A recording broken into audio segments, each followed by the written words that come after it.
Tudo da Canção Nova em um só lugar. Canção Nova Play. O Senhor esteja convosco. Ele está no meio de nós. Proclamação do Evangelho de Jesus Cristo, segundo Lucas. Glória a vós, Senhor. Naquele tempo, grandes multidões acompanhavam Jesus. Voltando-se, ele lhes disse: Se alguém vem a mim, mas não se desapega de seu pai e sua mãe, sua mulher e seus filhos, seus irmãos e suas irmãs, e até da sua própria vida, não pode ser meu discípulo. Quem não carrega a sua cruz e não caminha atrás de mim, não pode ser meu discípulo. Com efeito, qual de vós, querendo construir uma torre, não senta primeiro e calcula os gastos, para ver se tem o suficiente para terminar? Caso contrário, ele vai lançar o alicerce e não será capaz de acabar. E todos os que virem isso começarão a caçoar, dizendo: Este homem começou a construir e não foi capaz de acabar. Ou ainda, qual rei que ao sair para guerrear com outro, não se senta primeiro e examina bem se com 10.000 homens poderá enfrentar o outro que marcha contra ele com 20.000? Se ele vê que não pode, enquanto o outro rei ainda está longe, envia mensageiros para negociar as condições de paz. Do mesmo modo, portanto, qualquer um de vós, se não renunciar a tudo o que tem, não pode ser meu discípulo. Palavra da salvação. Glória a vós, Senhor. Vamos aplaudir a palavra de Deus. Feliz quem tem piedade e empresta. Feliz quem tem piedade e empresta.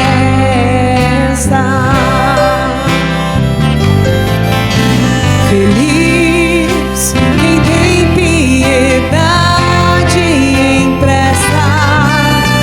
Feliz quem tem piedade e empresta.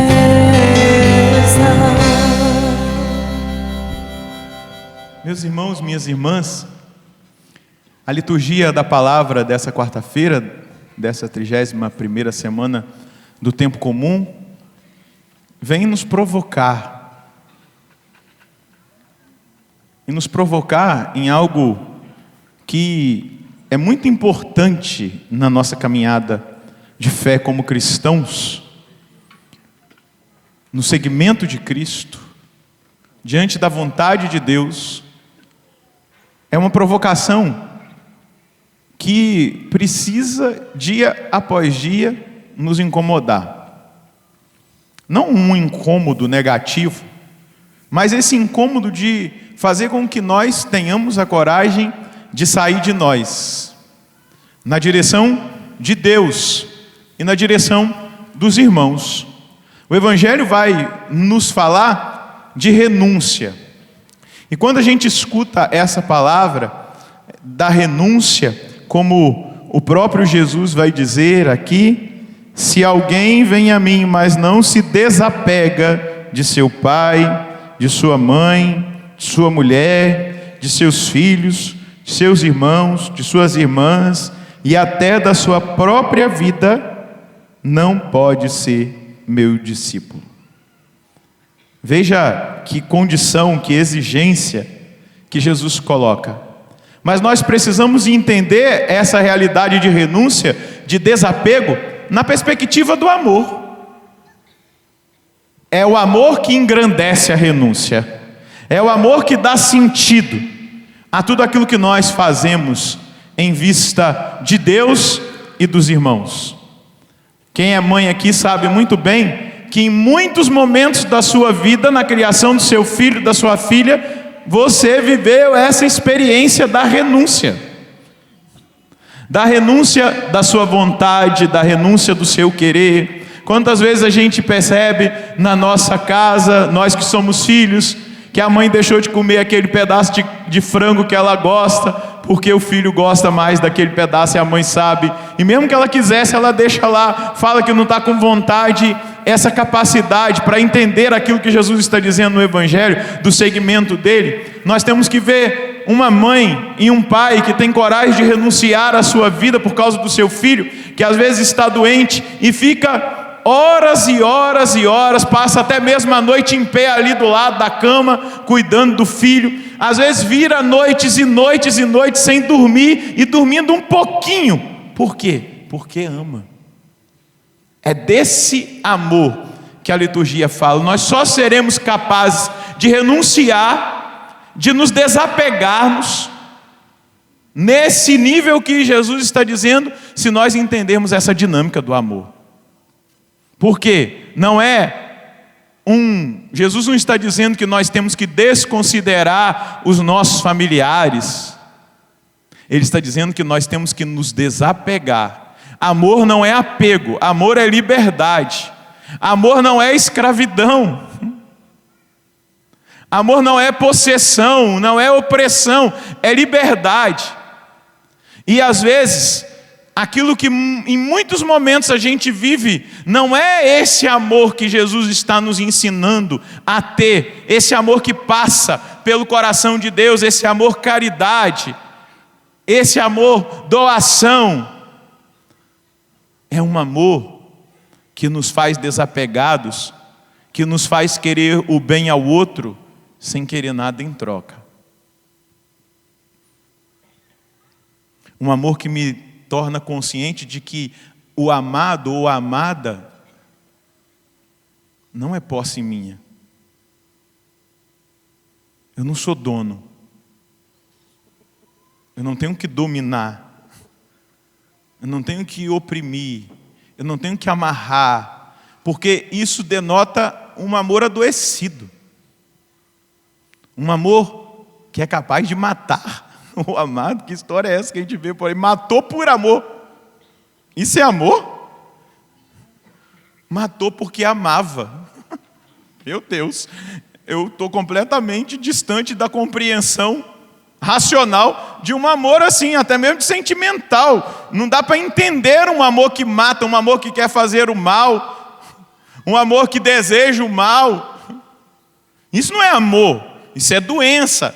É um sentimento adoecido, é um sentimento de posse, que não é amor. Porque hoje São Paulo vai dizer aqui na primeira leitura: não fiqueis devendo nada a ninguém a não ser o amor mútuo, pois quem ama o próximo está cumprindo a lei. E aí ele vai nomear aqui, narrar os mandamentos que dizem respeito ao outro, ao próximo. E aí ele vai dizer: amarás o teu próximo como a ti mesmo.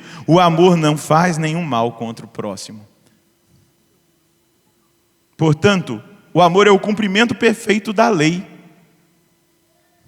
O amor não faz nenhum mal contra o próximo. O amor só faz o bem, o amor verdadeiro, o amor genuíno, o amor que brota do coração de Deus. Nós somos chamados a viver essa vida, esse amor capaz de renunciar a nós mesmos, esse amor capaz de silenciar. E dentro do sacramento do matrimônio, os casados muitas vezes precisam fazer essa experiência, senão o casamento não vai dar certo. Se todo mundo tem razão toda hora, se todo mundo tem toda hora o direito de ficar falando e não silenciar e não dar oportunidade para o outro, também ali a reconciliação, o recomeço, o perdão não vai dar certo, vai adoecer. Vai adoecendo pouco a pouco. Esse amor comporta essa capacidade de renúncia. Esse amor, muitas vezes quando eu celebro matrimônio, eu falo para o casal que está casando: o fulano de tal está casando para fazer a fulana de tal feliz. A fulana de tal está casando para fazer o fulano de tal feliz. Se vocês entenderem isso, vocês vão ser felizes para sempre. Mas se você achar que você está casando para ela te fazer feliz, e você achar que você está casando para ele te fazer feliz, não vai dar certo. Mas precisa existir essa rivalidade. Quem vai fazer o outro mais feliz? É essa a dinâmica desse amor de Deus, dessa proposta. A liturgia nos provoca a esse amor de Deus que me leva a amar o próximo, porque o amor do próximo precisa passar pelo amor de Deus, pelo amor a Deus, por esse amor que não faz nenhum mal. Deus não faz nenhum mal. E qual é a maneira de Deus amar? Olha para Jesus. E em Jesus nós vamos compreender a maneira de Deus amar. No Evangelho de João, no capítulo 13, no versículo 34, Jesus vai dizer assim: eu vos dou um novo mandamento, amai-vos uns aos outros como eu vos amei. Assim também vós deveis amar-vos uns aos outros. Nisto conhecerão todos que sois os meus discípulos, se vos amardes uns aos outros. Como se conhece os discípulos de Jesus? Se eles se amarem uns aos outros. Aqui está o segredo do discipulado. O discípulo é aquele que ama o seu próximo. E aí aqui tem uma condição: como eu vos amei. E como que Jesus amou? Dando a vida. Está ali, ó, o modelo do amor. Amai-vos como eu vos amei. E aí lá no capítulo 15 de João, no versículo 13, Jesus vai dizer: não há maior amor do que dar a vida pelo amigo.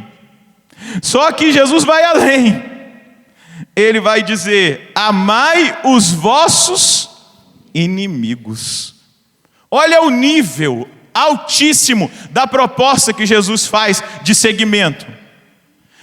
Que os cristãos, que os homens e as mulheres batizados, batizadas, que fizeram a opção do seguimento de Cristo, sejam capazes de amar dessa maneira, de amar até os inimigos, de rezar até por aqueles que perseguem, porque essa é a medida do amor, é a medida da vida doada, da vida entregue. Os santos entenderam muito isso de uma forma extraordinária.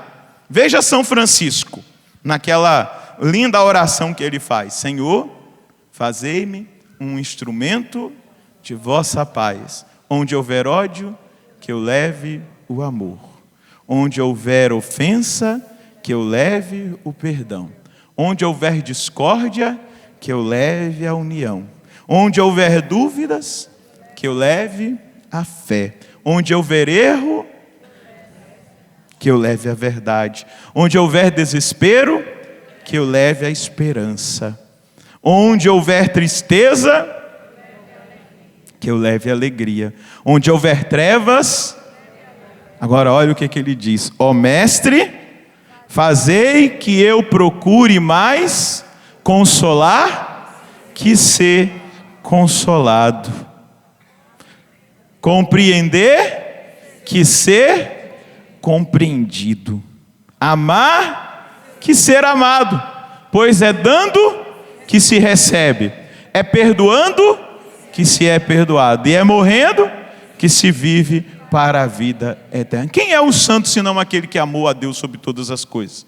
Quem é o santo senão aquele que, ao amar a Deus sobre todas as coisas, entendeu que precisa amar o próximo no nível de dar a vida, de renunciar a si mesmo? Aí está o segredo desse amor que a liturgia de hoje está nos propondo, que não é um desprezo das pessoas que estão ao nosso redor, mas é amar direito, é verdadeiramente amar no sentido pleno do amor, que não é apego, que não é possessão, que não é adoecimento de relacionamento, não é sentimento de posse, não é codependência afetiva que estraga qualquer relacionamento. Um amor que cobra, que exige, ele é penoso, ele é pesado, ninguém suporta por muito tempo. Um amor que só cobra. Olha o que Madre Teresa vai, esse texto de Madre Teresa, no ano de 1999, realizou uma grande libertação no meu interior. Eu estava vivendo uma situação muito difícil, exatamente porque eu vivia sem essa compreensão desse amor. Minha maneira de amar era um pouco adoecida, era muito apegada, era muito nesse nível de querer correspondência, ou de não entender a maneira do outro de amar, que não era da maneira que eu amava, porque é isso que muitas vezes a gente precisa entender, porque o que a gente quer é que as pessoas façam exatamente como nós fazemos, e a maneira das pessoas amar, muitas vezes é diferente daquilo que é a maneira que eu amo. E aí eu ficava comparando, eu ficava exigindo, aí um dia eu entrei na capela, e falei para Jesus: Senhor, me dá compreensão dos passos que eu preciso dar. E aí eu tinha recebido um papelzinho com uma oração de Madre Teresa de Calcutá. E olha o que Madre Teresa reza.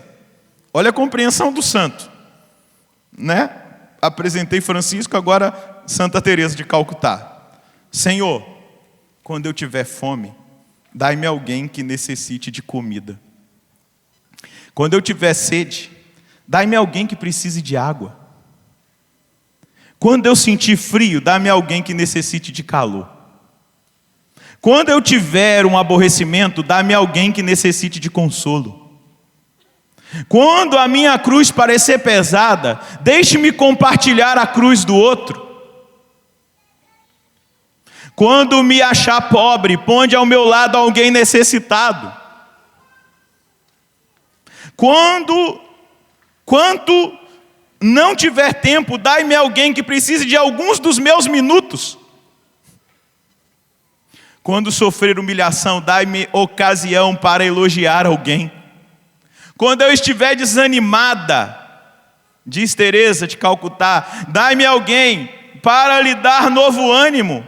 Quando eu sentir a necessidade de compreensão dos outros, dá-me alguém que necessite da minha. Quando eu sentir necessidade de que cuidem de mim, dai-me alguém que eu tenha de atender. Quando eu pensar em mim mesma, voltai a minha atenção para outra pessoa. Tornai-nos dignos, Senhor, de servir os nossos irmãos que vivem e morrem pobres e com fome no mundo de hoje. Dai-lhes através das nossas mãos o pão de cada dia e dai-lhes as graças ao nosso amor compassivo, a paz e a alegria. Veja como que o santo entendeu o que é o amor. Que é estar sempre disponível. Nossa, mas isso parece desumano. Não! Isso é amor a Deus, que me leva a amar o próximo ao ponto de dar a minha própria vida, de compreender o outro, de entender a necessidade do outro, de ser capaz de sair de mim mesmo. Isso é altruísmo. Nós estamos num tempo onde tem sido semeado e cultivado cada vez mais na nossa vida o egoísmo, o individualismo. Nós temos nos tornado muito individualistas e precisamos fazer a conta que Jesus diz no Evangelho de hoje. O cristão não é chamado ao individualismo, a ficar parado no seu próprio umbigo, a ficar olhando para si mesmo, a querer somente os seus interesses. O cristão precisa viver a fraternidade, precisa viver essa experiência de comprometimento com o próximo, com o mais próximo, mas com aquele próximo que precisa do meu cuidado, da minha atenção, do meu amor. E quantas pessoas, quanta gente precisando da nossa atenção, do nosso olhar, do nosso amor. Tertuliano, num documento que ele escreveu chamado Apologético, no número 32, ele vai dizer assim, que quando eu li lá entendi que ele está falando dos judeus, mas também de todo aquele povo pagão que via os cristãos, e eles se sentiam incomodados. E eles diziam: vejam como eles se amam. Eles se sentiam horrorizados de ver o amor e comprometimento da igreja primitiva, o cuidado que eles tinham uns com os outros. Ninguém vivia para si mesmo. As pessoas sabiam partilhar. Era assim o início do cristianismo. Se você for lá nos Atos dos Apóstolos, você vai ver no capítulo 4, que os Atos vai testemunhar que eles tinham tudo em comum, que ninguém passava necessidade na igreja primitiva, porque eles tinham experimentado a profundidade, a largueza, a altura e o comprimento do amor de Deus, que não fazia com que eles ficassem parados em si mesmos, mas levava o olhar de cada cristão que ia experimentando o amor de Cristo a amar o outro, a ser capaz de perdoar, a ser capaz de recomeçar, a ser capaz de viver a correção fraterna, porque o amor exige isso também, que a gente vá até o outro, ajude o outro a melhorar, também acolha a correção quando vem na nossa direção. Quando alguém por amor vem dizer, olha, não está legal isso aqui, toma cuidado que isso aqui você vai se perder aqui. Isso é a humildade desse amor, dessa caridade que passa pelo coração de Deus. Exige de nós esse comprometimento de uma fraternidade universal. Vai ter um acampamento aqui no Combate da Oração, já estou trazendo um pouquinho da minha pregação no sábado de manhã. O intercessor é alguém que não vive para si mesmo, porque ele não pode ficar pensando nos seus próprios interesses. Ele sempre vai estar orando por alguém. Ele não está orando para ele sai de si. É serviço. Pouco, e eu creio quase nada, absolutamente nada, o intercessor ora por si mesmo. Ele sempre está lá com um caderninho, com a listinha, para orar por alguém, para a necessidade de alguém. Isso é uma maneira de amar. É um comprometimento universal. Às vezes você ouve falar, nossa, está acontecendo uma perseguição lá na Síria. Eu estou tão longe, padre, da Síria, e daí? Mas é meu irmão. É meu irmão, e eu vou orar por ele. Aconteceu uma tragédia em qualquer lugar, alguém perdeu um ente querido que eu nem conheço. Às vezes as pessoas que sente chamada à intercessão, se perguntarem, qual é o motivo que eu tenho que ir rezar? Abre uma página de internet de notícia.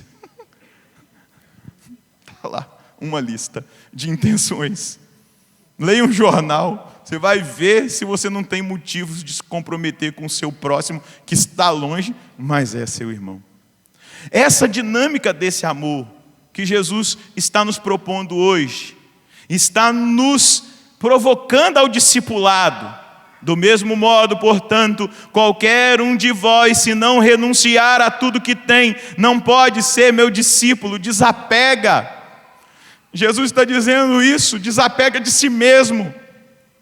Desapega das suas vontades, desapega das pessoas, ama de verdade, ama dando a vida, ama efetivamente fazendo pelo próximo, ama perdoando, ama recomeçando. Mas desapega, renuncia a si mesmo, para que o outro, e para que o outro com o O maiúsculo, seja o grande vencedor na nossa decisão de amar. Porque é Ele que é o vencedor. Porque o maior testemunho que nós cristãos podemos dar no século 21, no ano de 2017, é o amor entre nós. E quanto desamor, quanta disputa, quanta inveja, quanta coisa negativa no meio de nós, nas nossas comunidades, nas nossas paróquias, quanta falta de perdão, contra testemunho que precisa ser curado pelo ato concreto de amar. Porque se nós formos aquilo que nós devemos ser, e aí parafraseio Santa Catarina de Sena, nós colocaremos fogo no mundo. O mundo vai acreditar.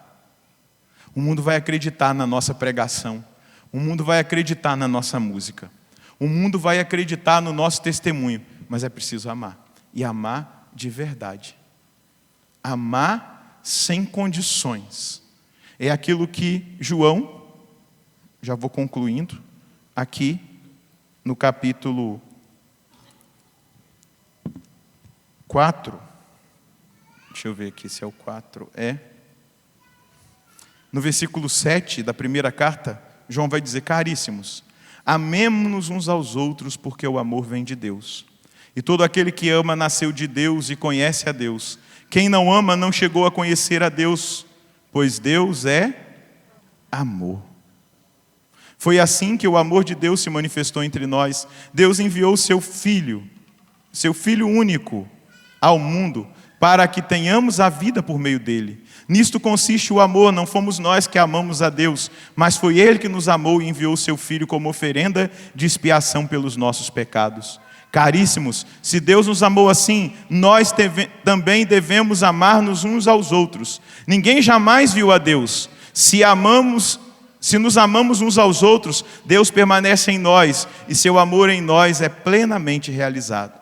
A prova de que permanecemos nele e ele em nós é que ele nos deu o seu Espírito. E nós vimos e damos testemunho. O Pai enviou o seu Filho como Salvador do mundo. Todo aquele que professa que Jesus é o Filho de Deus, Deus permanece nele e ele permanece em Deus. E nós que cremos, reconhecemos o amor que Deus tem para conosco. É o testemunho que São João vai dar. No versículo 18 do capítulo 3, São João vai dizer: filhinhos, não amemos só com palavras e de boca, mas com ações e de verdade.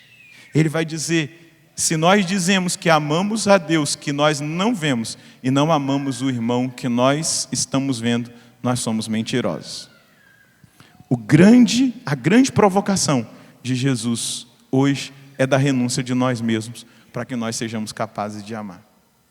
Com a nossa maneira de acolher, com a nossa educação, tirando a ferradura, sendo mais gentil, sendo mais misericordioso com as pessoas, sendo capaz de sair de mim e ir na direção do outro. É dessa maneira que Deus vai agindo na nossa vida.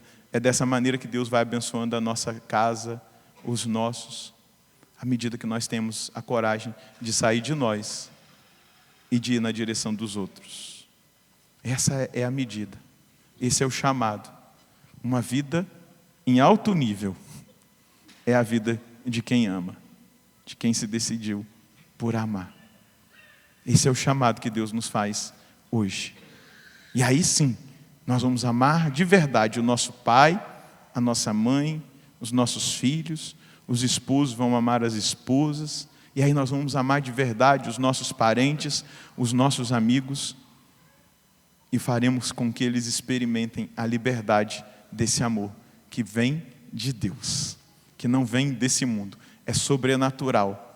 E deixa eu dizer uma coisa, dentro de você tem uma semente, que precisa desabrochar, porque todos nós que fomos batizados, recebemos as virtudes teologais, fé, esperança e a caridade, o amor.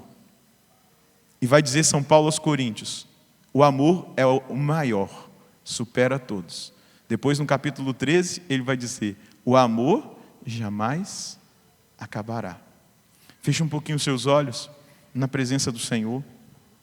No mundo que muitas vezes expressa para nós tanto desamor, no mundo que expressa amores adoecidos, que começaram até bem, mas acabaram adoecendo, acabaram fazendo mal, acabaram optando pelo mal.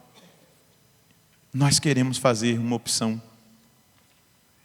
pelo amor verdadeiro, o amor de Deus. Eu quero pedir, Senhor, que nessa noite o Senhor faça com que cada um de nós que aqui estamos e aqueles que nos acompanham de casa possam experimentar, fazer uma experiência com o seu amor, que é incondicional.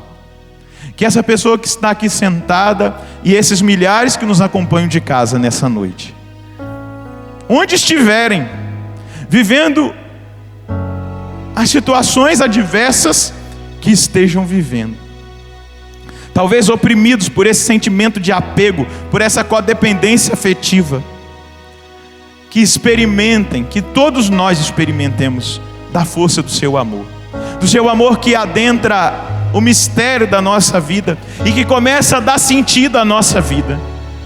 Senhor, esse amor que nos faz livres, esse amor que não se cansa de amar, esse amor que troca reinos por nós, esse amor que foi capaz de chegar ao absurdo da cruz, esse amor crucificado, esse amor que doou vida, que doou salvação, Senhor, que nós experimentemos a força desse amor que traz a nós nessa noite libertação. Que cada pessoa que aqui está, que aqueles muitos irmãos e irmãs que nos acompanham de casa, possam experimentar a força desse amor libertador, desse amor que dá sentido à nossa maneira de amar, desse amor que nos provoca a sair de nós, desse amor que não nos deixa permanecer na mágoa, no ressentimento, no ódio, e que nos leva a perdoar, desse amor que não nos deixa olhar o irmão que está se perdendo e depois que ele se perder dizer: eu já sabia. Não, Senhor, esse amor não é o amor que vem do Senhor. O amor que vem do Senhor é um amor de salvação, que me leva ao outro e que me leva a exortar o outro a querer o bem. O seu amor não é invejoso, não se encoleriza. O seu amor, Senhor Deus, não guarda rancor, mas é um amor que transforma, é benfazejo. Esse amor que o Senhor tem por cada um de nós é um instrumento profundo de libertação. É um amor paciente, é um amor que sabe esperar, é um amor benfazejo, que mesmo recebendo o mal, paga com o bem. É um amor que não é invejoso, porque não deseja nada desse mundo, a não ser o amor. Esse amor que nós precisamos sentir hoje, Senhor, não é presunçoso, não é orgulhoso, não é interesseiro, não se encoleriza, não leva em conta o mal sofrido, não se alegra com a injustiça, mas se alegra com a verdade. Esse amor que jamais acabará, esse amor que tudo suporta, que tudo crê. Senhor, faz-nos experimentar a força desse amor que tem nos dado sempre uma nova chance quando nós fraquejamos, quando nós não conseguimos, quando nós pecamos. Nós queremos experimentar desse amor, que esse irmão, que essa irmã se sinta agora profundamente amado, e que aquilo que é desamor em nós, aquilo que é amor adoecido, aquilo que é apego, que é codependência afetiva, aquilo que tem nos escravizado as nossas emoções, feito com que os nossos dias não sejam bons, venha nos libertar nessa hora, pela força desse amor. Diga para Jesus nesse momento que você está disposto a amar. Vai dizendo agora a sua resposta para Ele. Você está diante de Deus nesse momento. Talvez enquanto o padre falava, veio à sua mente situações, pessoas, realidades que você acabou vivendo. Até mesmo você percebeu que não perdoou, que está com a mágoa, o ressentimento no coração. Vai dizendo agora: meu Deus, eu quero amar com o seu amor. Eu quero amar de verdade, com esse amor que é capaz de desapegar-se, é capaz de renunciar, é capaz de assumir a cruz. Esse amor que é seguimento, que só é autêntico no segmento dos seus passos, no segmento da sua humanidade, Senhor Deus, que purifica a nossa humanidade, a sua humanidade de homem perfeito, que é a nossa meta.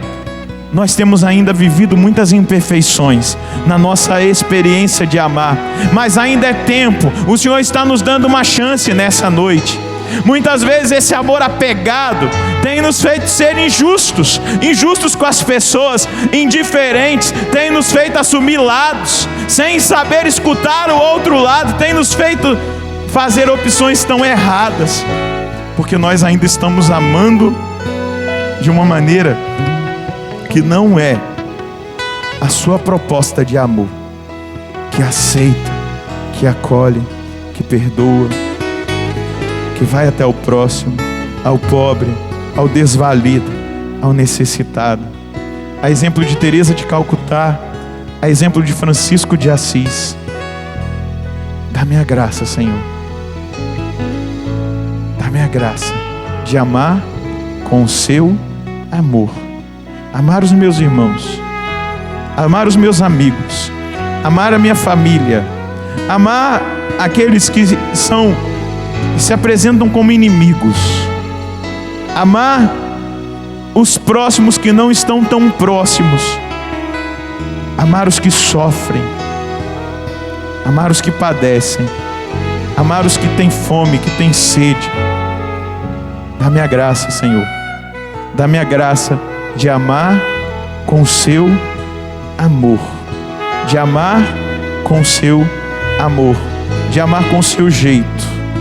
Ó Mestre, fazei que eu procure mais consolar que ser consolado. Compreender que ser compreendido. Amar que ser amado. Pois é dando que se recebe. É perdoando que se é perdoado. E é morrendo que se vive para a vida eterna. Amém. Segura na mão da pessoa que está aí do seu lado. Olha para ela. Dá um sorriso para ela e diga: ei, Deus abençoe a sua decisão nessa noite. Provavelmente, diga para ele, provavelmente você foi fazendo os cálculos e você tomou uma decisão. E a mais acertada decisão da sua vida, de amar como Jesus amou. Balança a mão dele, parabéns pela sua decisão. Você está escolhendo ser feliz de verdade.